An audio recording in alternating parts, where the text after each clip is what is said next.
Hello! Bienvenue sur Le Succès par le bien-être, le podcast qui mêle éducation, inspiration et un peu d'humour pour te motiver et te faire évoluer. Ici, c'est comme si on discutait entre amis autour d'un bon brunch. Des confidences, des rires, des réflexions sans aucun tabou. Je suis Isabelle Bonin. Ton succès et ton bien-être commencent ici et maintenant.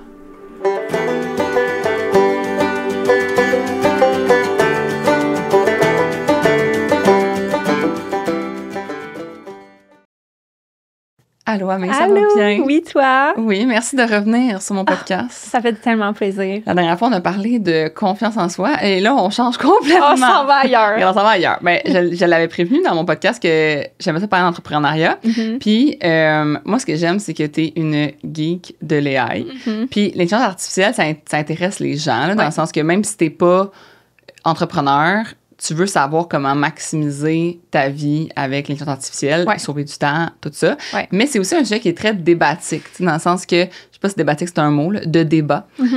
Parce que les gens vont dire, ben là, ça va-tu transformer notre vie, ça va-tu prendre la place des carrières, blablabla, puis tout ça. Fait que là, j'avais comme envie qu'on l'approche, mais aussi qu'on l'approche sur comme un peu, tu sais, comment ça peut nous aider dans notre bien-être, à créer notre vie de rêve, puis tout ça. Puis ma première question pour toi, qui est pas vraiment reliée à l'AI, mais qui est comme reliée au fait que beaucoup de gens veulent quitter leur travail, mettons, lâcher leur job, puis tout ça, en quête d'une vie meilleure, en étant entrepreneur. Puis ma question pour toi, c'est qu'est-ce que tu penses justement des gens que leur objectif pour être entrepreneur, c'est de cette quête-là, mettons? Il y a la première chose à mentionner, c'est que c'est pas pour tout le monde, l'entrepreneuriat. Je pense que c'est populaire à cause qu'on vend la liberté, mais je veux qu'on prenne le temps de mentionner c'est quoi les responsabilités qui viennent avec la liberté. Puis si t'aimes les responsabilités autant que la liberté, tu vas aimer l'entrepreneuriat. C'est vrai. Si t'aimes pas les responsabilités autant que la liberté, c'est là que ça va devenir compliqué. Parce que je pense que qu'est-ce qui fait que toi puis moi, on aime l'entrepreneuriat, c'est qu'on aime être en charge. On aime ça, prendre les responsabilités. On veut pas se faire dire quoi faire. On veut le faire à notre façon. Puis c'est ça qui fait qu'on aime ce poids-là sur nos épaules, autant que la liberté qui vient avec. C'est vrai. Puis moi, j'ai l'impression quand j'étais salariée, mettons, qu'est-ce qui me faisait voir que je pouvais être entrepreneur, c'est que si tu me donnais carte blanche, j'étais ultra efficace. Si tu me mettais dans une boîte, je procrastinais. Constamment. Tu me donnes une liste de tâches. Tu sais, les gens qui sont accros aux listes de tâches, là, qui aiment ça, là, qui vont check, puis genre, ça les satisfait d'avoir une liste de tâches. Moi, ça me mettait dans une boîte, puis je faisais juste repousser dans la liste de tâches. Tandis que si tu me donnais un canevas blanc de comme, OK, ben trouve-moi des façons qu'on économise ou qu'on fasse telle chose, j'étais genre, go, genre. Mais si c'est trop large pour toi de te faire dire ça, j'ai l'impression que l'entrepreneuriat, c'est tellement large, c'est tellement comme, justement, un canevas vide, c'est tellement toi qui dois faire tes tâches, qui dois te discipliner. Si t'es prêt à te discipliner, oublie ça, là. Comme personne va t'obliger à te lever le matin, là. C'est ça. Puis au-delà de ça, il y a tellement d'autres modèles de succès que tu peux être intrapreneur, tu peux avoir beaucoup de jeux puis de potentiel de revenus avec des parts d'entreprise, avec plus de potentiel de salaire. Vraiment. Il y a d'autres modèles où est-ce que ta liberté, tu vas la trouver plus dans ta vie personnelle. Tu as ton 9 à 5, puis quand tu finis ton 9 à 5, c'est check-out, puis c'est ça ta liberté. Mais je pense qu'il y a plusieurs manières de voir la liberté. C'est ça. Puis il y a plusieurs définitions. Puis je pense pas que ce qu'on met sur les médias sociaux comme étant la liberté, c'est vraiment ça, être entrepreneur. Les gens associent peut-être le mode de vie d'influenceur à être entrepreneur. C'est vrai, c'est une bonne comparaison. Puis je pense que c'est ça qui fait du dommage au titre de l'entrepreneur, parce que c'est pas vrai qu'être influenceur, c'est être entrepreneur. Non, c'est ça. Puis j'ai l'impression que, justement, tu sais, même si c'est rendu que les entrepreneurs, on doit être un petit peu créateur de contenu, on doit être un petit peu influenceur. Fait que c'est un double travail, on dirait, comme... Puis c'est ça que moi, je trouve, c'est que, oui, ça fait j'ai changé mon rôle pour rien, là, dans le sens que c'est vrai que c'est mon rêve, là, dans le sens que je vis ma vie de rêve, mais je connais plein d'entrepreneurs qui ont sombré en étant entrepreneurs. Au contraire, c'est un poids. C'est un poids. Ils auraient beaucoup plus été dans leur vie de rêve en tant que salarié ou, comme tu dis, être impliqué dans une entreprise. Comme, tu sais, moi, mon père, c'est mon meilleur exemple. Moi, j'ai deux parents. Là. J'ai ma mère entrepreneur, puis j'ai mon père qui était intrapreneur, on pourrait dire, là, président d'une grande entreprise au Québec. Il avait un salaire. Il était pas c'est pas lui qui a parti sa business. C'est pas lui qui a pris tous les risques. Non, c'est pas lui qui avait comme les conséquences, les responsabilités au complet. C'est ça. Puis il s'est super accompli là-dedans. Puis je pense qu'il a fait énormément, comme il y a eu plein d'opportunités, il y avait plein d'affaires. Tu sais, prendre sa retraite, c'est ce qu'il me disait, crime, je prends ma retraite. Puis oui, je suis heureux de plus avoir justement les 800 courriels par jour puis tout ça. Mais il dit, tu sais, là, j'ai plus les loges au Centre Bell, j'ai plus les billets par des... On les faisait inviter au tennis, on allait chaque année d'aller au tennis ensemble parce qu'il y avait des billets. Après, les soupers, les golfs, les ci, les ça, tu sais, il perdait plein de beaux privilèges, d'avantages. Quand tu es entrepreneur, là, tu t'en vas faire un tournoi de golf, faut que tu sortes les sous de l'entreprise là, pour aller au tournoi de golf. Là, genre, c'est pas gratos, là. Fait que c'est ça, je trouve qu'il y a comme plein de... Il faut juste penser que notre quête d'une vie de rêve est pas nécessairement, justement, dans l'entrepreneuriat. Ouais. C'est un point que je voulais amener avec toi parce que je trouve que, avant de parler de l'intelligence artificielle pour aider les entrepreneurs, de dire, est-ce que c'est vraiment ça que vous avez besoin? Puis l'intelligence artificielle peut vous servir autant dans votre travail que dans votre vie d'entrepreneur. Ça peut que dans votre vie de façon globale. Parce que ça, moi, c'est un point que je voulais amener avec toi. C'est comme comment l'AI va transformer notre vie au complet, pas juste notre travail. C'est ça. Ça va avoir un impact sur toute notre vie au complet. Exact. Fait que c'est sûr que tous ceux qui écoutaient ici puis qui sont comme, ça s'adresse pas à moi, j'ai pas une business. Non. Comme ça va impacter ton travail, que tu sois entrepreneur ou juste employé, peu importe, ça va impacter pas juste ton travail, mais ta vie. Des exemples, justement, de comment tu trouves que ça impacte la vie des gens positivement ou que ça les aide ou peu importe? Ben, c'est un exemple pas plus tard que genre hier. Ma mère est gestionnaire, directrice dans une ville. Puis elle me disait comme, hey, genre, je passe tellement de temps avec la facturation à faire X, Y, Z. Genre, j'ai pas d'aide, j'ai pas assez de support. Il me manque une technicienne comptable. On n'est pas encore on n'a pas trouvé encore. On va à un appel d'offres, tout le kit. J'ai besoin d'aide live, là. Puis comme elle, traditionnellement, c'est elle qu'il faut qu'il fasse ça parce que ça retombe sur ses épaules si c'est pas fait. Comme employé. Mais si elle utilise les AI pour programmer un agent AI qui trie les factures à sa place puis qui est capable de faire une partie, ben elle est capable de, elle, se libérer du temps puis diminuer un peu sa charge mentale, sa charge de travail avec un outil qui coûte presque rien. Exact. Fait que ça, c'est des solutions réelles dans un monde de travail réel à l'heure actuelle, autant pour les employés que les directeurs, que les entrepreneurs. Peu importe. Fait que c'est vraiment un outil tangible, concret, qui est prêt, qui va changer la façon qu'on travaille. J'ai l'impression que l'AI peut littéralement diminuer notre charge mentale énormément. Puis tellement notre charge, pas juste notre charge mentale, notre charge de travail réel. Là. Mais tu sais, moi, j'ai envie de dire, mettons, un exemple dans la vie de tous les jours. Là. Genre, tu as des ingrédients dans ton frigo, tu n'as pas envie de gaspiller. Tu les écris dans l'intelligence artificielle et tu te fais une recette avec ça. Tu économises en temps, tu gaspilles pas, en argent, tout ça. Puis en chercher une recette, trouver. Là, tu t'es fait une recette avec ce que tu avais chez toi. C'est anodin, mais c'est comme des choses comme ça qui viennent diminuer constamment notre charge de travail, notre charge mentale. Puis moi, je pense que ça peut juste nous aider. Il y a beaucoup de gens qui pensent que ça peut nous remplacer. Mais je pense que si tu penses que ça peut te remplacer, c'est que tu n'as pas assez élevé ta valeur comme personne. C'est vraiment difficile. Puis c'est ça qui fait que c'est un sujet comme vraiment de controverse parce que c'est challengeant de voir qu'il y a quelqu'un qui est capable de faire la job que tu faisais avant. Puis c'est comme des fois sécurisant de savoir, je fais ma job, je vais toujours être payé ça. Puis on a toujours historiquement eu peur du changement, mais en même temps, on a toujours aspiré à améliorer notre qualité de vie. Fait qu'on vit dans un continuel paradoxe, l'humain, de genre, on veut améliorer notre qualité de vie, mais on a peur du changement. C'est ça. Puis c'est comme, OK, il faut apprendre à accueillir le changement, il faut apprendre à l'accepter si on veut améliorer notre qualité de vie. Puis je pense que je vais donner du crédit à ceux qui ont peur parce que, tu sais, il y a réellement des jobs qui sont en jeu. Pas toutes, mais il y a réellement des jobs qui sont en jeu. Puis c'est sûr que c'est anxiogène de parler de ça, mais en même temps, si on en parle, on élimine un peu le tabou de la chose. Puis on amène des conversations puis des solutions parce qu'il n'y a pas de plan du gouvernement en ce moment pour qu'est-ce qu'on va faire avec les jobs qui vont pouvoir être remplacés. C'est ça. Il n'y a pas de plan d'action en ce moment. Non, exactement. Puis il faut qu'il y en ait un, là. C'est sûr. Mais en même temps, il faut que les gens, justement, deviennent indispensables. C'est ça. Fait que c'est là que c'est important de parler des AI puis de comment s'en servir parce que ceux qui vont réussir à, justement, garder un emploi ou augmenter leur valeur, c'est eux qui vont bénéficier de cette technologie-là. Oui. Parce qu'ils vont être capables de dire, mettons l'exemple de ma mère, je suis capable de déléguer tout ça, mais j'ai du temps pour prendre plus de projets où j'ai le même salaire, puis je travaille juste moins. Fait que je me rends, en guillemets, plus indispensable parce que je continue de supporter plus de charges de travail en travaillant moins. Fait qu'il y a comme tous ces avantages-là de l'utiliser dans le quotidien puis d'apprendre à s'en servir. Pas genre apprendre à s'en servir comme je vais demander à ChatGPT une question que je pourrais poser à Google. Non. Mais c'est correct, là. Ça va plus loin que ça. Mais ça va vraiment plus loin que ça. Puis c'est d'en parler pour voir qu'est-ce qui est possible, qu'est-ce qu'on peut faire avec ça, puis comment ça peut nous servir pour améliorer notre bien-être, améliorer notre qualité de vie, nous rendre plus performants, productifs au travail, puis nous rendre irremplaçables ou comme nous rendre moins disposables. Disposables, c'est ça.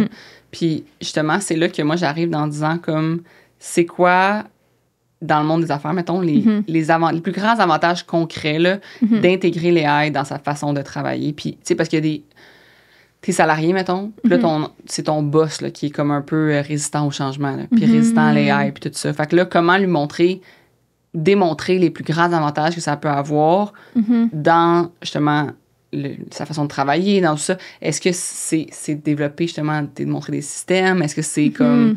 Comment tu verrais ça pour... Tu sais, soit que moi, moi, là, en tant qu'entrepreneur, ou en tant que salarié, pour le démontrer que c'est un avantage, finalement? Bien, je pense que d'apprendre à toi voir les bénéfices, tu vas être vendu. Moi, je pense que plus que je le teste, plus que je fais de l'essai-erreur, puis que je m'amuse, puis que je vois qu'est-ce que je peux faire avec, plus que je suis convaincue parce que je le vis. Fait que je pense que la conviction, c'est une des choses qui amène le plus de changement. Quand on voit quelqu'un qui est vraiment convaincu, là, qui est comme ça, là, ça marche vraiment bien, ben on va avoir tendance à le suivre. Versus quelqu'un qui est comme, ça serait nice, ça serait le fun d'utiliser les AI pour faire notre processus marketing au complet ou faire notre plan de lancement au complet, ou ça serait le fun d'utiliser les AI pour insère processus ici, puis que t'es juste comme ça serait le fun que, OK, donne-moi quelque chose de tangible. Si tu l'as testé, moi, j'ai testé des choses, puis je sais que ça m'a sauvé 10 heures, je sais que ça m'a sauvé 5 heures, je sais que ça m'a sauvé X argent, je sais que ça m'a permis de pouvoir profiter de ma soirée parce que ça m'a pris moins de temps, moins d'espace mental. Mais donne-moi des faits. Fait que je pense que les gens qui arrivent avec les AI, qui connaissent pas assez ça, ils l'ont pas assez expérimenté pour ressortir des faits. Fait qu'ils sont comme, c'est fou, hein? Mais c'est comme pas assez clair. Fait que c'est pas tangible comme moi, personnellement, dans ma business, j'ai remplacé un rôle complet avec les AI. J'avais une OBM qui répondait à des supports clients. Ça a été remplacé par des modèles que j'ai entraînés dans mes diagnostics avec mes clientes, puis que mon adjointe se sert pour répondre à des clientes, qui m'a sauvé énormément d'argent et énormément de temps.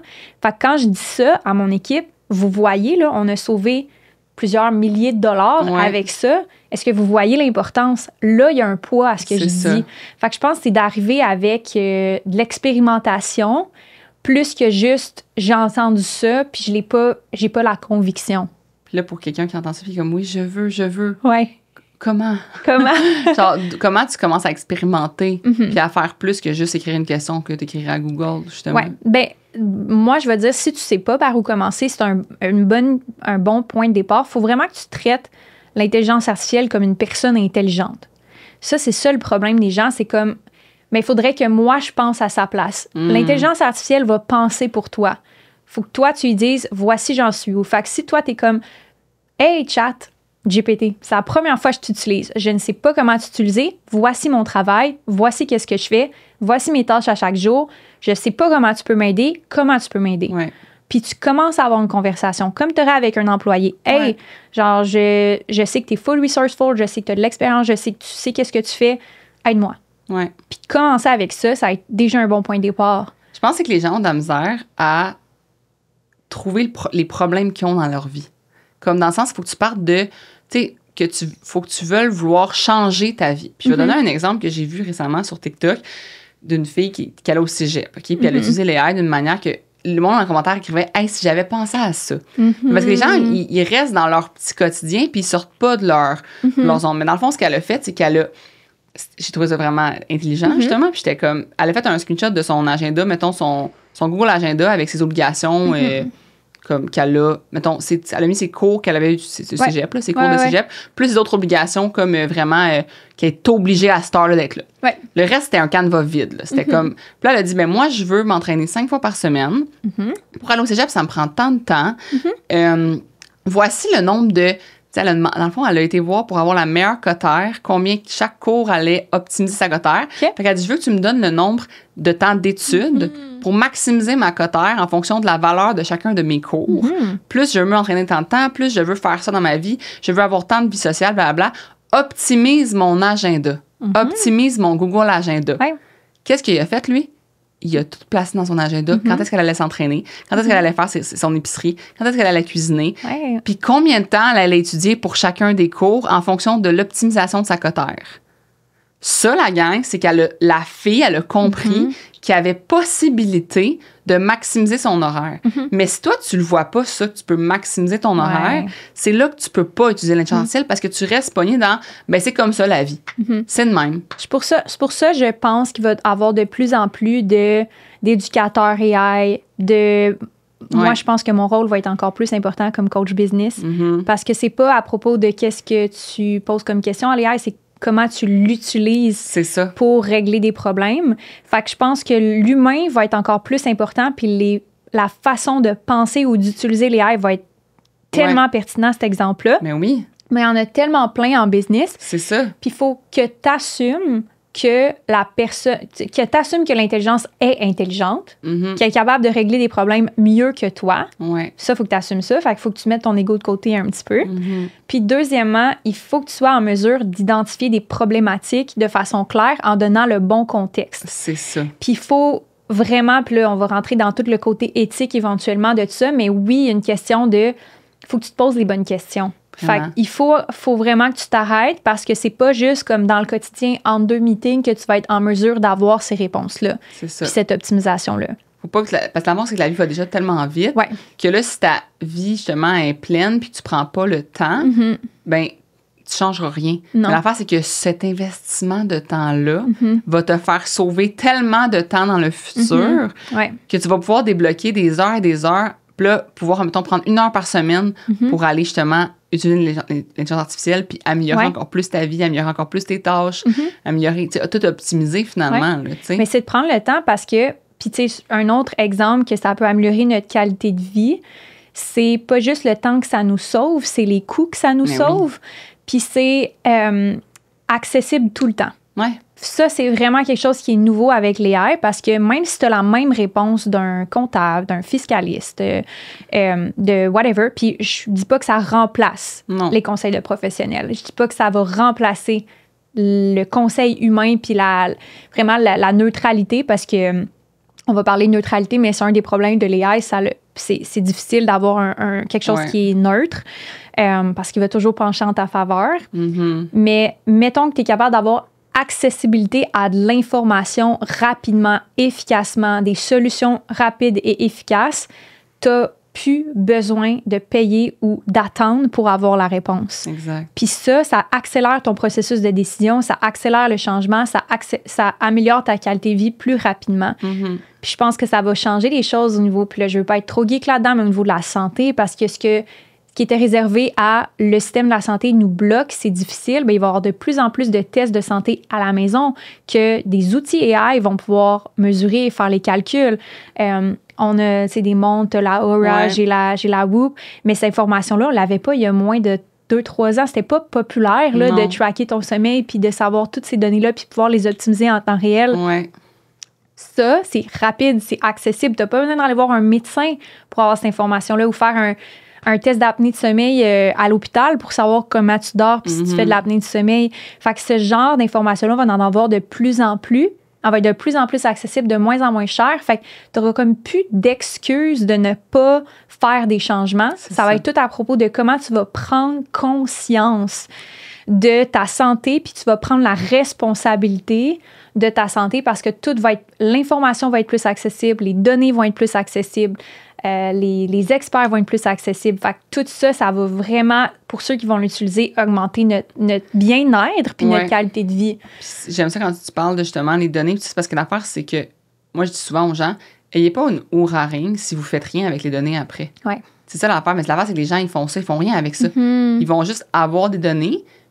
Puis bon, ben c'est intéressant, j'ai mal dormi. Mais comme, OK, maintenant que tu as les données, utilise-les, mets-les dans les AI pour pouvoir avoir des solutions après ça. C'est comme comment tu peux optimiser. Fait que, tu sais, moi, mettons, je dors mal, je suis enceinte. ChatGPT est très au courant qu'Isabelle est enceinte. On va se le dire, là. Puis, tu sais, j'y ai mis, dans le fond, dans mon AI, j'ai mis mes données Oura Ring. Puis, tu sais, il m'a très bien clairement expliqué que je n'avais aucun problème d'endormissement. Tu sais, moi, je m'endors super facilement. Donc, toutes les solutions qui sont liées à l'endormissement, on les a mis de côté. J'ai pas besoin de méditer. J'ai pas besoin de faire du yoga avant de me coucher. Tout ça, je peux... L'éliminer. Je peux l'éliminer. Fait que toutes les solutions que tu dis, ben je vais essayer le yoga, crème, si je dors mieux que ça. Mais ça n'a pas rapport. Si tu avais mis tes données dans les AI, puis tu avais su c'était pourquoi. Fait que moi, mettons, j'ai un problème justement d'éveil. Fait que l'intelligence artificielle m'a posé des questions, m'a dit, est-ce que tu bois trop d'eau avant de te coucher? C'est pour ça que tu te réveilles? Est-ce que tu as des crampes? Puis la réponse était oui. Pour diminuer les crampes, prends tel truc, mange telle affaire, fais ça. Fait que j'ai comme des solutions qui sont reliées à mon problème réel à moi. Puis si tu arrives chez le médecin et tu fais juste dire je dors mal, il n'y a pas l'information. Il n'y a pas l'information. Il n'est pas au courant de toutes tes données. À moins que tu y amènes ton rapport. Mais les médecins, mon médecin, là, chaque suivi chez le médecin de gynécologue, c'est 4 minutes 30. Là. Il n'y a pas le temps de prendre mon tableau d'Oura Ring puis de me faire des conseils. Là. Lui, il me donne des conseils, genre, il me donne des petits trucs, là, genre au hasard. Là. Les AI me donnent des conseils pas au hasard pour améliorer ma qualité de vie. Ouais. Fait que c'est là que ça devient tricky, mais full intéressant. Oui. Parce que je vais donner du crédit, ça remplace pas un médecin, non, ça remplace absolument pas les experts. Par contre, si tu es capable de trouver des solutions temporaires par toi-même, puis à être capable d'aller valider avec un médecin. Je veux dire, après ça, j'ai valide, c'est ça. C'est que j'ai pris en note, puis j'ai valide. Moi, je vais chez mon médecin après, puis là, je peux lui proposer, dire, j'ai ça comme information. On m'a dit ça. Je dis souvent ça, on m'a dit ça. Je dis pas que c'est l'intelligence artificielle, mais je dis, on m'a dit que je pouvais faire ça. Puis il va me dire, oui, c'est une bonne idée, tu sais, ou ah non, je te le conseille pas pour telle autre raison, ou peu importe. Parce que là, les AI, si j'ai pas c'est mis, pas tout le background. Si j'ai pas mis mon prélèvement sanguin dedans. Non, c'est ça. Il sait pas. Il sait pas tout, là. Fait qu'il faut faire attention, tu sais. Mais si tu y mets c'est une information parce que tu valides. Tu sais, moi, je vous dis, tu sais, ton niveau légal, surtout, là. Moi, je suis avocate, là, j'ai vu des choses passer, j'ai reçu des choses, ça, mettons, dans des comités que je suis, peu importe. Genre, que je suis comme, mais c'est pas un document. C'est un document de ChatGPT, là. Genre, c'est pas un document légal. C'est pas un document légal, là. Genre, ça a pas valeur. Puis en plus, moi, je connais la jurisprudence, mettons, de certaines situations. Puis là, je fais comme, Chat, t'as oublié telle jurisprudence qui annule telle clause que tu m'as proposée qui est plus bonne aujourd'hui. Là, c'est comme, oui, c'est ton modèle que tu donnes à tout le monde, mais comme... Fait que c'est ça. Fait qu'il faut faire valider par des experts. Puis c'est pour ça que les gens vont demeurer importants. Fait que c'est là que moi, je dis aux gens, le débat, oui, il y a de place, mais en même temps, il faut faire la part des choses que comme nous-mêmes... Tu sais, si t'es entrepreneur puis tu vas jamais confirmer avec un avocat quoi que ce soit, puis t'as aucun bagage juridique, t'es dans le tort, là. T'es dans le tort. Mais ça devient ta responsabilité comme entrepreneur de bien utiliser la technologie. C'est ça. Puis ça m'amène à faire le pont sur... C'est la même chose en business. Tu peux être super à l'affût de ton Google Analytics, de tes données, de ton tracking, de tout prendre ces données-là puis les envoyer dans les AI. Mais si tu y dis pas à l'AI ou tu penses pas parce que c'est pas dans l'arrière de ta tête que, genre, tu sais, mettons, je sais pas, t'oses pas déléguer puis que c'est ça ton plus gros blocage, mais on va pas le voir dans tes stats. Non, on va pas le voir dans tes données. Fait qu'il y a des choses que les données donnent, il y a les choses que les AI donnent qui accélèrent le processus puis qui te permettent de pouvoir avoir des choses que tu n'aurais pas eues avant. Puis ça ramène à, je pense que c'est plus facile de se lancer en entrepreneuriat maintenant ou de croître maintenant parce qu'on n'a jamais eu autant de données que maintenant. Ils n'ont jamais été aussi précises que maintenant. Puis on n'a jamais eu accès à toute l'information du monde en même temps, personnalisée à notre situation, en un claquement de doigts, qu'en ce moment.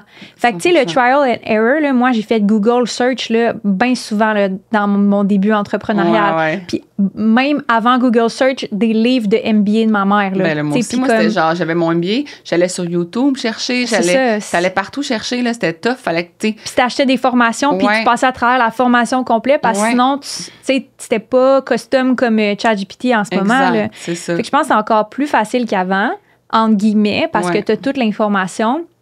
Mais c'est aussi d'être capable de reconnaître la limite. C'est que, oui, ça va t'aider à la mesure que tu sais ce que tu as besoin. Mais tu sais pas ce que tu sais pas. C'est ça. Puis il faut pas oublier que comme une entreprise, pour qu'elle fonctionne, il faut qu'elle se distingue. Fait que si tu fais une entreprise comme tout le monde, sans distinction, genre, selon moi, tu sais, je le dis souvent, mais comme les entreprises, tu sais, il n'y a pas de compétition. Je sais pas comment dire, mais il n'y a jamais de compétition en place qui est imbattable, on pourrait dire. Tu sais, mettons, je donne souvent l'exemple de, tu as sûrement vu, là, les Poppy qui ont vendu là, leur... pour genre 2 milliards, là, 2 milliards dans le fond. Puis tu sais, il y en a plein de canettes là, de soda, soft drink, il y en a plein. Là.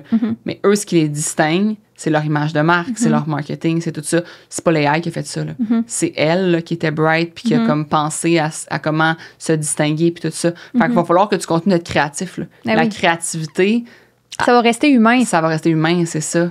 Mais ça, oui, et encore, je pense que c'est pas tant un facteur qui est limité ou unique à l'humain, la créativité. Non.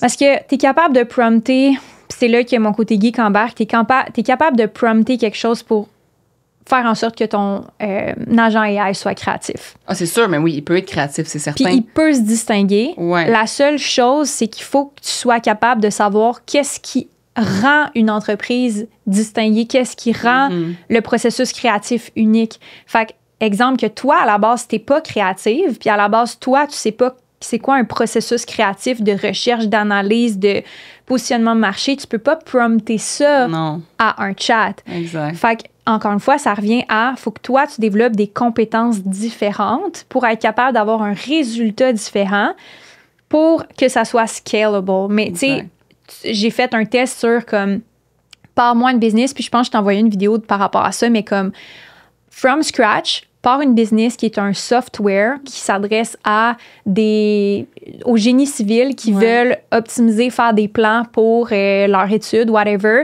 Puis adresse-toi à ce target market-là. Fais-moi une étude de marché, un bon price point, un bon upsell, un système d'acquisition. Mais il faut que tu saches demander ces choses-là. C'est ça. C'est ça la différence. C'est la différence, exactement. Fait que c'est pas tant qu'il est pas capable de le faire. Puis c'est pas que, exemple, à cause que tu utilises l'AI, tu vas pas te démarquer. Mais si tu sais pas comment dire à l'AI de se démarquer, exactement, il va pas se démarquer. Mais non. Parce que lui, il va prendre la facilité quand même. Oui. Il veut t'amener... S'il sent qu'il parle à quelqu'un de débutant, il va te parler en débutant. 100%. Donc, il faut que tu lui montres que tu as de l'expertise pour qu'il te donne des réponses d'expert. Fait que c'est là que je trouve que... Puis justement, j'allais dans ma question, c'est quoi les erreurs les plus fréquentes que tu vois avec les gens qui se lancent dans l'AI sans vraiment savoir comment l'utiliser? De vouloir, l'objectif de te remplacer. Ça, c'est pas un objectif à avoir avec l'AI. L'objectif, c'est de faire évoluer ton rôle. D'être plus en mode, tu sais, mettons, moi, je dis à mes clients de passer d'employé à CEO ta business. Mais là, c'est comme la même chose, mais avec l'AI, de passer de j'exécute à je réfléchis. Ouais. Fait que ça, faut que tu aies ça en tête. Fait que tu vas pas arrêter de réfléchir. Non. Faudrait pas, là. Non. Mais tu vas moins exécuter. C'est ça. Fait que c'est vraiment ça. Le rôle change, mais tu veux pas te faire remplacer. Ouais. Dans le sens que tu vas encore réfléchir. Puis la deuxième erreur que je vois souvent, c'est de sauter des étapes. Tu as besoin de cumuler du data, tu as besoin de cumuler beaucoup de choses pour créer un modèle. Exemple, qu'on parle d'un agent ou qu'on parle d'un modèle AI qu'on appelle, pour que, par exemple, ça produise des plans marketing ou des idées de contenu sophistiquées, différenciateurs et intéressantes. Fait qu'il faut que tu crées tes templates, il faut que tu crées faut que tu le feeds beaucoup pour arriver à, après comme un mois, avoir genre un modèle ou un agent qui est comme « Oh my God, on dirait que c'est moi qui l'ai écrit. » Puis je pense que les gens abandonnent parce qu'ils veulent sauter des étapes. Ils veulent en un prompt que tout soit bon. Mais genre, c'est le fine-tuning de comme « Ah, ça, j'ai aimé ça, ça, j'ai pas aimé ça. » Ce que tu ferais avec un employé. Puis il va apprendre à te connaître. C'est ça l'affaire. C'est que, puis tu sais, moi, au début, il faut que tu y mettes ce que tu as fait dans le passé. Puis les gens ont peur des fois de ça. Là. Ils ont peur de mettre leurs choses dans l'intelligence artificielle parce qu'ils ont peur de, je sais pas quoi, là, de se faire copier, de peu importe que l'intelligence artificielle. Parce qu'une fois que tu ne mets pas là-dedans, ça ne t'appartient plus. Là, comme, c'est plus à toi. Là. Mais tu sais, ce qui est sur Instagram, par exemple, c'est déjà plus à toi. Là. Fait que genre, mettre tes anciens captions, mettre tes anciennes descriptions, tout ça, tes anciennes infolettes pour que le AI comprenne ta façon de parler à ton client. C'est une bonne façon de commencer, tu sais, parce que là, sinon, l'AI va parler à ton client. Tu sais, moi, mettons juste, y écrire à l'AI, il faut qu'il parle au-dessus ou au vous. Il ne saura pas, lui, là, que tu veux parler à ton client au vous ou au-dessus. Il faut que tu le feeds, comme tu dis, puis il faut que tu partes de, OK, ma première étape, comme avec un employé, c'est qu'il apprenne à me connaître. Exact. Qu'il apprenne à connaître l'entreprise. Fait que lui donner de l'information, pas être gêné d'y en donner vraiment beaucoup. Exact. Parce que s'il ne te connaît pas, puis c'est la même chose pour, comme salarié ou comme... Puis les gens vont avoir peur de l'information sur l'entreprise. Mais pensez à ce qui est public, la gang. Pensez à ce qui est déjà dans le public. Là. Pensez pas à donner de l'information qui est confidentielle puis que personne n'a accès. Là. Moi, je pense donner de l'information qu'on voit sur Facebook, qu'on voit justement, dans des journaux, dans peu importe, sur l'entreprise pour laquelle vous travaillez, sur le site Internet de l'entreprise, peu importe, donnez-y ça pour qu'ils puissent après ça vous aider. Puis, donnez-y pas des... tu sais, quand tu parles de la facturation qu'il a fait... Pour bâtir ça, tu n'as pas besoin de donner des vrais chiffres réels. Tu donnes justement, tu mets une situation hypothétique avec un nom test. Son nom, il s'appelle test. Test. Puis là, ben, son nom, la donnée, c'est ça, c'est tout hypothétique. Puis là, tu lui demandes de te créer, justement, après ça, un système de par des données hypothétiques. Mais tu sais, les gens ont beaucoup peur de la confidentialité, puis je comprends, parce qu'effectivement, tout ce que tu mets là-dedans, après, là, j'ai vu des avocats faire des erreurs. J'ai entendu des histoires d'avocats là, qui ont mis, genre, leur plan argumentaire pour se le faire corriger dans un intelligence artificielle. Là, le plan argumentaire devient public. L'autre avocat de l'autre bord peut dire que vas-tu penser que va être le plan argumentaire là, ça sort, là, parce que tu y as donné. Il faut faire vraiment attention à la confidentialité. Ça, c'est une erreur que moi, je en tant qu'avocate, je vois, c'est la confidentialité de ce que vous mettez dans l'intelligence artificielle parce que sachez que lui, cette information-là, il peut la partager avec tous ses clients. Chat, il peut partager avec tout le monde. Tu peux pas y écrire « Attention, ceci est confidentiel. » Comme non, là, c'est fini, ce n'est plus confidentiel. Ça, c'est une grosse erreur que moi, j'ai entendue, vue. Dans mes formations juridiques, on en a parlé. Nous, les bureaux d'avocats, ils n'ont pas le droit d'avoir ChatGPT dans leur bureau. Là. Ben, c'est intéressant parce que je pense que les entreprises vont vouloir développer leur propre modèle OpenAI basé sur leurs propres règles de confidentialité. Puis c'est d'ailleurs ce que beaucoup d'entreprises font déjà. J'ai des amis qui l'utilisent dans leur travail, mais c'est un ChatGPT pour l'entreprise avec des paramètres de confidentialité. Mais ceux qui ont mes amis avocats, là, ils ont comme l'intelligence artificielle qui a été bâtie pour leur bureau. Puis qui n'est pas public, justement. Qui est comme leur intelligence artificielle. Mais ça, c'est... Faut que tu aies un boss, justement, qui est comme ouvert d'esprit puis qui est capable de voir que, justement, ça peut aider. Tu sais, as-tu des exemples dans tes clients à toi, tes clientes, que tu vois, justement, tu sais, des façons simples que tu as vu des réductions de coûts énormes, gagner du temps de façon énorme, puis que beaucoup d'entrepreneurs pourraient mettre en place, mettons?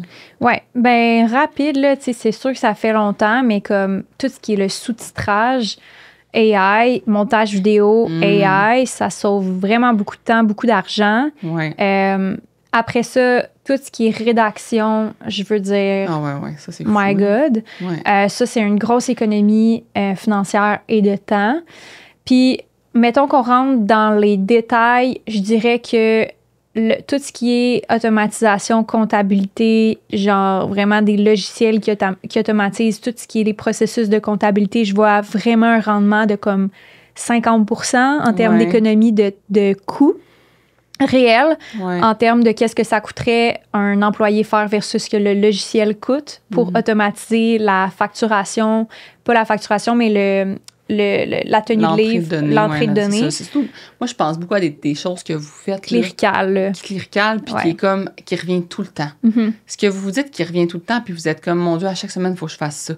Ben ça, là, allume, là. Genre, c'est là qu'il faut que tu fasses comme, oh, OK, si je fais ça à chaque semaine, c'est qu'il y a quelque chose à faire par rapport à ça. C'est comme, il faudrait que ce soit justement optimisé. Tu sais, on a parlé ensemble dans ton coaching de mon service client. Puis je te disais, je suis pas encore prête, moi, à le déléguer. Tu sais, j'ai encore une fermeture. Puis c'est vraiment genre. C'est correct, là. C'est ça. C'est vraiment comme, je sais qu'un jour que ça va être ça. On dirait que pour l'instant, j'ai encore une fermeture parce que je veux que le côté humain demeure, mais c'est parce que... Il y a d'autres façons, mais je pense que c'est comme étape par étape aussi. Mais le pire, c'est que je sais que je le sais que l'intelligence artificielle pourrait avoir une attitude humaine. Je le sais. Je le sais profondément. Là. Puis c'est vraiment une barrière que j'ai en ce moment qui n'a pas lieu d'être. Puis que je sais que d'ici 1 an, ça va être fini. Là. D'ici 1 an... Moi aussi, je sais. Mais d'ici 1 an, mon service client va être des AI. Là, puis les gens ne vont pas sentir que c'est un AI qui leur répond. Là, parce que c'est nous qui va avoir bâti les réponses. C'est la différence. C'est que, tu sais, mettons, on a un lancement qu'on fait à chaque année, tu sais, qui est exclusif. Puis pour vrai, on a beaucoup de services clients, puis c'est toujours le même. Et ce service client-là, c'est sûr et certain qu'il est automatisé. Il n'y a pas question que MP doive répondre à chaque client quand c'est la même réponse qui se donne à chaque fois. Il n'y a pas de valeur ajoutée. Il n'y a pas de valeur ajoutée. Rendu là, c'est pas humain. Rendu là, c'est pas une réponse humaine. Tu sais, ça... Versus MP qui fait un live de plus pendant le Black Friday pour répondre à des questions en live. Qu'est-ce qui a le plus de valeur? C'est ça, exactement. Ça, c'est humain. Fait que c'est là que les gens doivent comprendre que t'enlèves pas, mettons, tu sais, je vais pas enlever des heures à MP. Je vais la mettre où il y a plus de valeur. C'est ça qui va changer. C'est là que les gens doivent comprendre qu'on n'enlève pas des postes puis on détruit pas des emplois. On prend les gens qui ont le plus de valeur. Puis MP, c'est son sourire, d'être devant la caméra, de se montrer, de connecter réellement avec l'être humain et non pas artificiellement par courriel, tu sais. Ouais, et tu sais, oui, 100%, tout ce que tu dis est vraiment vrai, mais il y a vraiment des façons que moi, j'ai trouvé que j'ai vraiment coupé des coups. Ah ben oui, c'est sûr. C'est sûr que, tu sais, mettons, mais en fait, je considère, moi, personnellement, dans ma business, j'ai beaucoup moins d'employés que s'il n'y avait pas l'intelligence artificielle. Puis les automatisations, puis toutes les technologies. C'est sûr. Fait que je pense qu'on s'en va vers des entreprises qui ont de plus en plus de croissance avec un bon profit, puis moins d'employés. Parce que la main-d'œuvre, ça coûte cher. Ça coûte cher. Puis pour vrai, tu sais, j'aime beaucoup les humains. J'adore les humains. Mais c'est beaucoup de gestion émotive, de gestion psychologique. Des humains, c'est fragile. La technologie, non. Genre, l'intelligence artificielle, c'est pas fragile, c'est pas émotif. Là. Fait que c'est moins difficile pour un humain. Fait que c'est sûr que ça peut être difficile à mettre en place, mais après ça, c'est beaucoup, justement, plus facile à gérer. T'sais, il peut y avoir des bugs technologiques, je vous le donne, mais sont moins difficiles à gérer qu'un bug humain. Genre, 100%. Désolée, là, mais comme c'est vraiment vrai. Fait que c'est ça, moi, je pense que, comme tu dis, mais je pense qu'au final, là, l'humain va s'optimiser dans ce qu'il aime plus faire. Mais c'est ça qu'on parlait de, tu sais, dans les pré-entrevues, qu'on se disait comme comment que les business vont aider à avoir des... Comment l'AI va aider à avoir des business de rêve. Mais c'est ça, là. Tu vas faire ce que t'aimes au lieu de faire juste ce que t'aimes pas. Ben, c'est qu'il va y avoir deux chemins. Tu peux utiliser les technologies pour devenir mégalomane, puis genre bâtir des empires à pu finir, puis des Amazones, puis genre utiliser les technologies pour scaler à l'infini. Parce que oui, tu vas voir des business rapidement à 1 million de dollars avec un employé maintenant à cause de l'AI. Puis ça va être nouveau, puis c'est vraiment weird, mais on le voit, là, ça existe. C'est sûr que oui. Parce que c'est ça, parce qu'il y en a qui savent comment le maîtriser, puis qui savent comment le faire, fait qu'ils ont des business principalement en ligne, principalement tech, puis ils scalent rapidement. Ça existe. Ça existe de croître juste à l'infini. Mais tu peux aussi utiliser les technologies pour t'aider à faire juste ce que tu aimes le plus. C'est ça. Puis à créer vraiment ta business ou ton emploi de rêve en déléguant les choses que tu aimes moins, que tu es moins bonne, puis en focusant sur ce que tu aimes le plus, puis ce que tu es la meilleure. Fait que ça, je pense que ça va vraiment révolutionner la façon qu'on travaille à cause de ça. Puis je pense que les gens réalisent pas à quel point l'AI est capable de remplacer certaines parties de leur business qu'ils n'aiment pas. Puis je pense que, oui, comme croître la business de tes rêves va impliquer, tu veux de la croissance, tu veux un meilleur chiffre d'affaires, tu veux ça, mais ça peut vouloir dire comme je prends 3 journées off par mois, juste random, parce que j'ai juste plus de temps puis je peux me permettre d'avoir ça. Fait que je pense que ça va contribuer à ça, vraiment. Je suis d'accord. Puis c'est ça que je trouve que on dénigre des fois, puis c'est comme ça qu'on comprend pas, c'est le concept justement de comme avoir une business qui est le fun, c'est quand tu fais ce que t'aimes. Puis ça, c'est ça qu'on comprend pas que l'AI peut amener, puis que j'ai beaucoup, c'est le nombre de personnes qui sont résistants, là. Mais c'est parce que je pense qu'ils voient ce que ça peut leur enlever plutôt que leur apporter. Puis je pense que c'est normal, mais mettons, je pense que ça peut enlever, en effet, une espèce de... t'es dépendant. Fait que ça t'enlève une indépendance de pensée.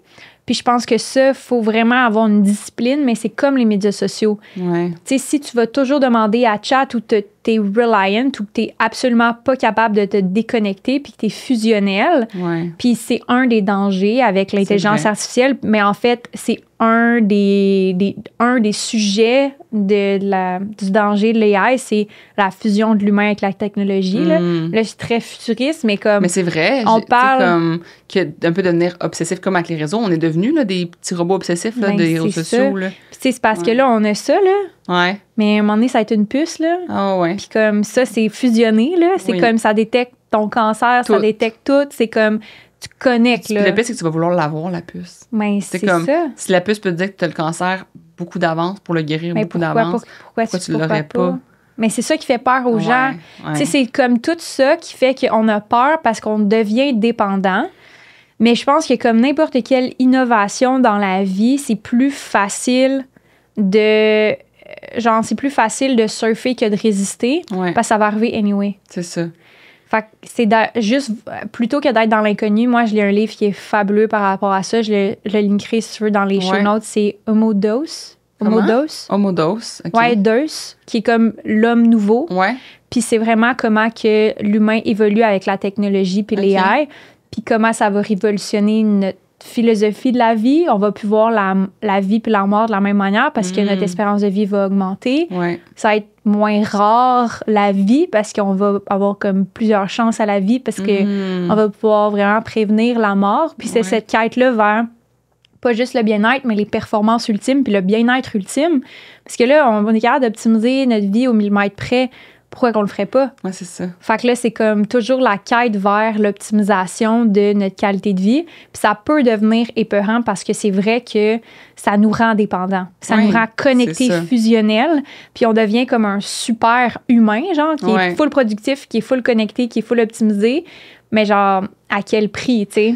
Fait que c'est d'être capable de, je pense, évoluer sainement. De se détacher un peu, de comme, tu sais, de savoir, tu sais, parce que justement, tu parles de s'optimiser, d'avoir une longévité, puis tout ça. Mais à un moment donné, tu sais, avoir un équilibre, c'est aussi de ne pas vouloir tout optimiser, justement. C'est comme de se dire, OK, mais ce moment de mon temps-là, il est gaspillé, entre guillemets, mais je suis en accord avec ça. Dans le sens que moi, j'ai des moments, des fois, dans ma vie, justement, que je suis comme, bon, ben ça, c'était un beau moment gaspillé, mais comme ça me dérange pas. Puis, tu sais, une des quotes que j'ai dit dernièrement sur un post Instagram, c'était genre, c'est pas une perte de temps si ça te rend heureux. Dans le sens que c'est vrai que ça peut avoir de l'air d'une perte de temps parce que c'est pas optimal, puis ton temps n'a pas été optimisé, tu t'es pas productif, puis tout ça. Mais si t'as souri tout le long de cette perte de temps-là, we don't care, là. Fait que c'est ça que, tu sais, moi, justement, le fait, mettons, les montres, là, tu sais, on est accro, nos nombres de pas, puis nos ci, nos ça. Mais si ça devient que ça te nuit dans ta tête plus que ça t'aide, ben rendu là, c'est de faire réfléchir. Tu sais, pas perdre le concept de la réflexion, puis de faire comme, OK, mais moi, je suis hypochondriaque, fait que je l'aurai pas la puce, parce que comme, je vais tout le temps être en train de checker, puis je vais devenir plus malade à avoir la puce qu'à ne pas l'avoir. Mais c'est la même chose pour la bague, la montre, tout ça. Si vous devenez plus... comme dans le mal-être que dans le bien-être de par ces outils-là. Faut que ça reste un outil. Faut que ça reste un outil. Puis c'est comme les réseaux sociaux. Moi, je dis toujours que les réseaux sociaux, c'est super positif. Puis plein de monde ne sont pas d'accord avec moi. En fait, tout le monde n'est pas d'accord avec moi. Puis je suis comme, mais moi, ça m'a juste amené du positif. Clairement que c'est parce que toi, l'utilisation que tu en fais, tu l'utilises d'une manière qui t'amène du négatif, donc pas de la bonne manière. Même chose pour les AI, même chose pour les technologies, même chose pour n'importe quoi. Parce qu'à la base, ça a été fait pour l'humain.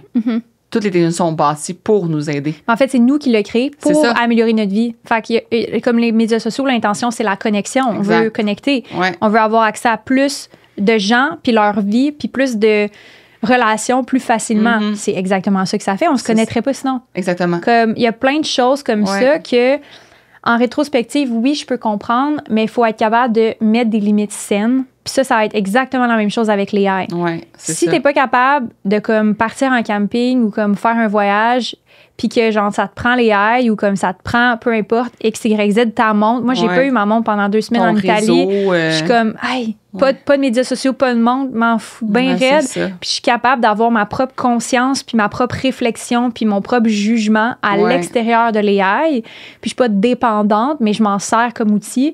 C'est là le pouvoir ultime, parce que là, tu t'en sers, tu te fais pas servir à travers. C'est ça. Fait que je pense que ça, c'est vraiment un des points des résistances principales. Des gens. Puis j'ai comme l'impression qu'on s'en va vers, ben il va y avoir des gens qui vont éduquer là-dessus sur comment avoir des limites saines, sur comment faire tu sais, comme éduquer sur ça, puis ça va devenir important. Là. C'est comme les réseaux sociaux en font dans les écoles secondaires, puis ça, des cours là-dessus. Moi, ce que je trouve dommage, parce que moi, j'étais allée à des conférences justement à cause de mes formations juridiques, tout ça.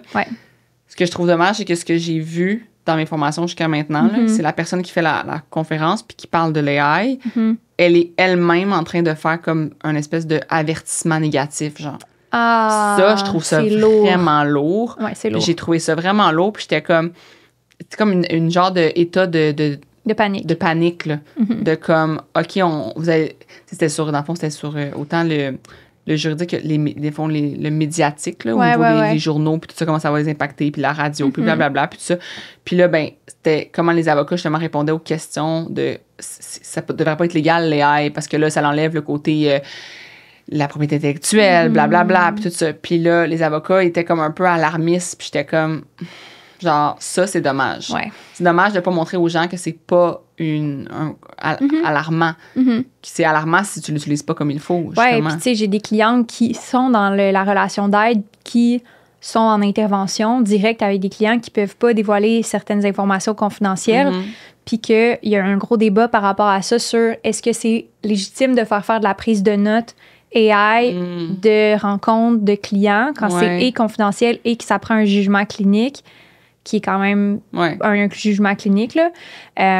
Puis, tu sais, le débat, c'est, ben non, faut pas que tu mettes l'AI qui fasse la retranscription de tes notes comme résumé. C'est pas des notes évolutives d'un thérapeute, c'est juste une transcription. Fait que l'AI peut interpréter n'importe quoi de cette rencontre-là, mais n'a pas le contexte. Non, c'est ça. Fait que, tu sais, moi, mettons, notre transcript de notre coaching ensemble, ben oui, c'est juste le contexte.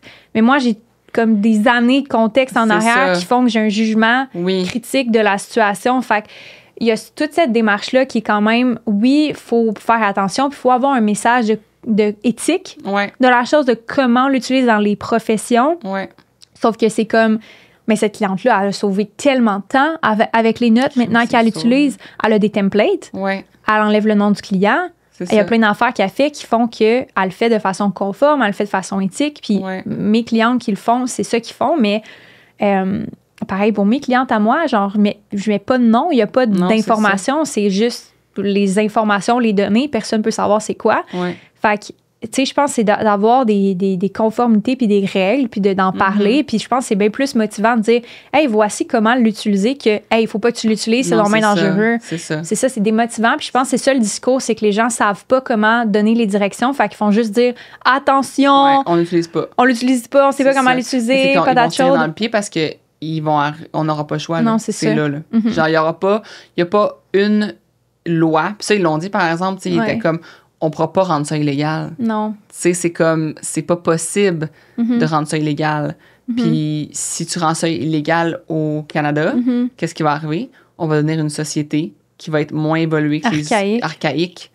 On va vivre dans une grotte. Là. Genre, littéralement, là. Fait que tu peux pas faire ça, là, tu sais. Fait que légalement, tu peux pas dire aux gens que c'est illégal du l'intelligence artificielle. Au contraire, il faut que tu mettes des balises puis que tu rendes que l'humain réfléchisse pour bien l'utiliser puis en fasse une bonne utilisation. 100%. Si on finit avec, mettons, tes outils, justement, d'AI préférés, mettons. Ben là, il y a les nouveaux agents AI sur ChatGPT qui est comme la version upgradée. Il faut que tu payes pour ça. Là. Ouais. Mais ça, sérieux, ça a sorti il y a 2 semaines. C'est vraiment nouveau. Là. Ouais. Mais ça, là, ça change tout. Parce que c'est quelque chose... Tu peux t'expliquer aux gens pourquoi. Ouais. Fait que dans le fond, l'agent AI, c'est pas juste quelqu'un que tu lui dis quoi faire puis que tu as une conversation. C'est quelqu'un qui agit à ta place dans un navigateur web, puis qui fait des actions, puis qui navigue à ta place. Fait que c'est vraiment comme si tu faisais un screen share, puis que quelqu'un prenait possession de ton écran, puis qui naviguait. Ouais. C'est juste que c'est sur son ordi, c'est sur son écran. Fait que toi, tu peux travailler, faire tes choses, puis il y a un agent qui book tes voyages. J'allais dire, je l'ai vu pour les voyages. Okay. Moi, je l'ai vu agir comme trouver le meilleur prix. Mais comme à un autre niveau, là. Ah ouais. Genre d'avion. Tu faudrait que tu fasses des heures et des heures et des heures de recherche pour trouver ces vols-là. C'est ça. Fait que là, grand public, tout le monde, qu'est-ce que vous pouvez faire? Vous pouvez faire réserver, faire vos cadeaux. Genre, faire des cadeaux, puis payer à votre place. Puis là, après ça, il y en a qui sont sceptiques. Vous pouvez aussi prendre le contrôle et entrer vos informations vous-même de paiement. Vous n'êtes pas obligé de donner votre carte de crédit.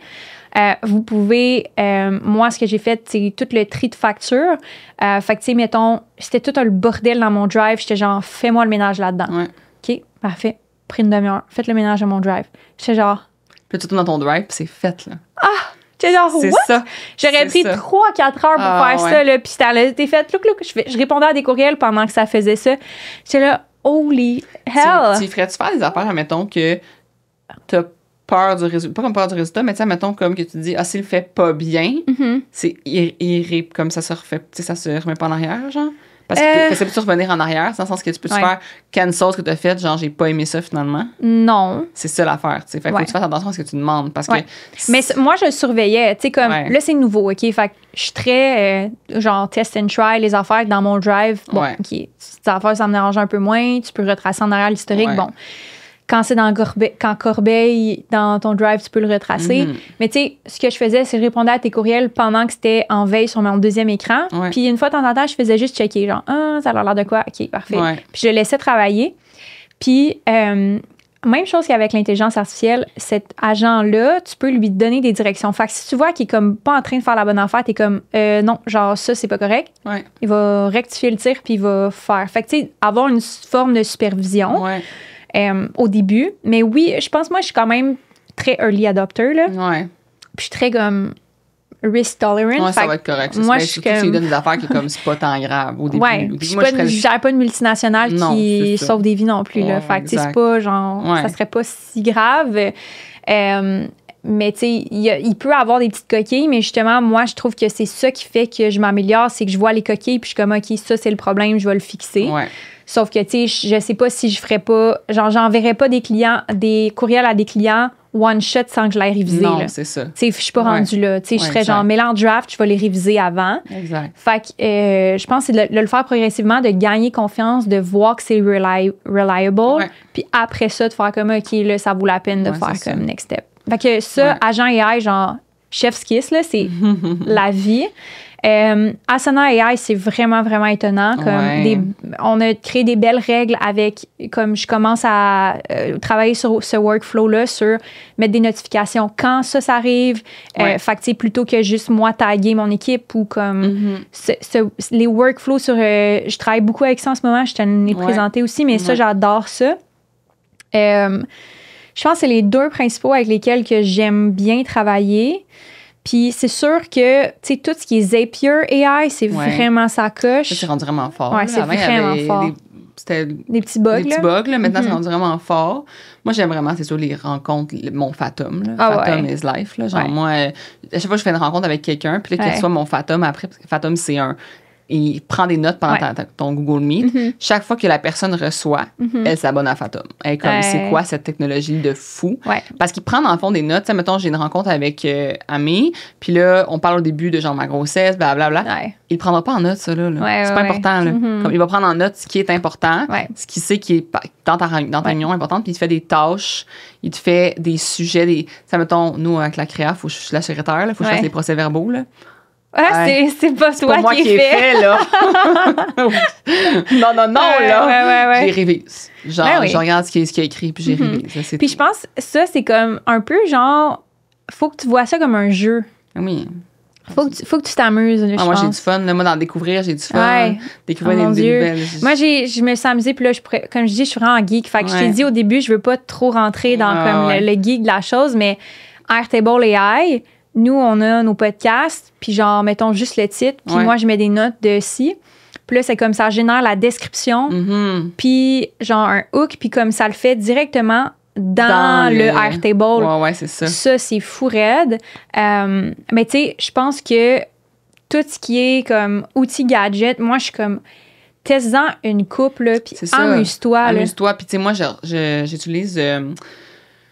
Dans le fond, c'est un site qui s'appelle AppSumo. OK. Je me suis abonnée à l'infolette de AppSumo. Puis AppSumo, dans le fond, m'envoie des infolettes à peu près une par semaine avec les nouvelles AI OK. que, dans le fond, des gens ont conçues puis testent. Puis tu peux acheter un lifetime usage. Genre, OK. t'achètes comme un lifetime. Puis il y a un maximum là, qui vendent, mettons. Fait qu'il faut que tu sois dans les premiers à l'acheter. Ouais. Puis au lieu de payer après ça par mois, ben, tu as le lifetime usage parce que tu as fait confiance à cette AI-là. Ouais. Puis tu regardes lesquels qui t'intéressent. Moi, c'est ton jeu d'infolette, ça me dit, OK, ça, c'est un AI de ça, nanana. Après ça, tu vas le tester, voir si tu l'aimes, dans le fond.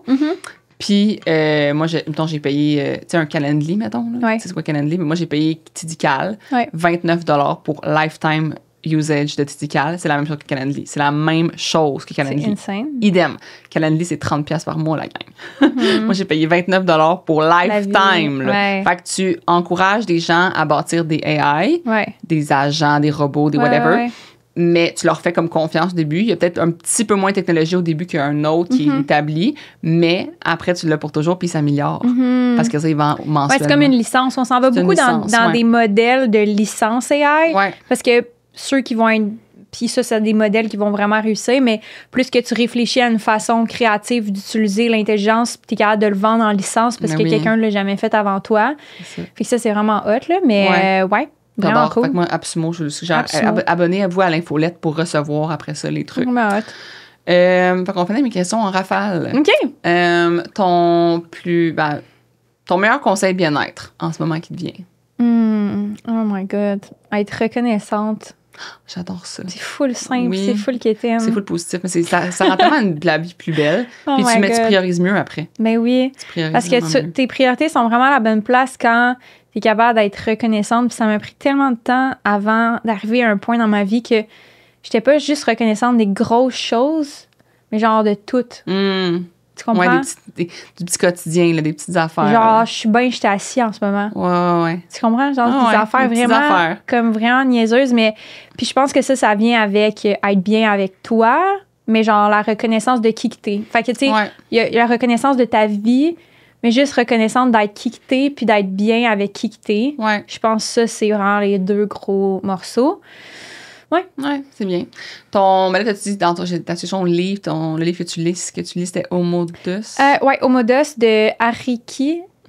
Je vais te le Ouais, renvoyer. tu me le renverras, on me le rend en description. Ouais.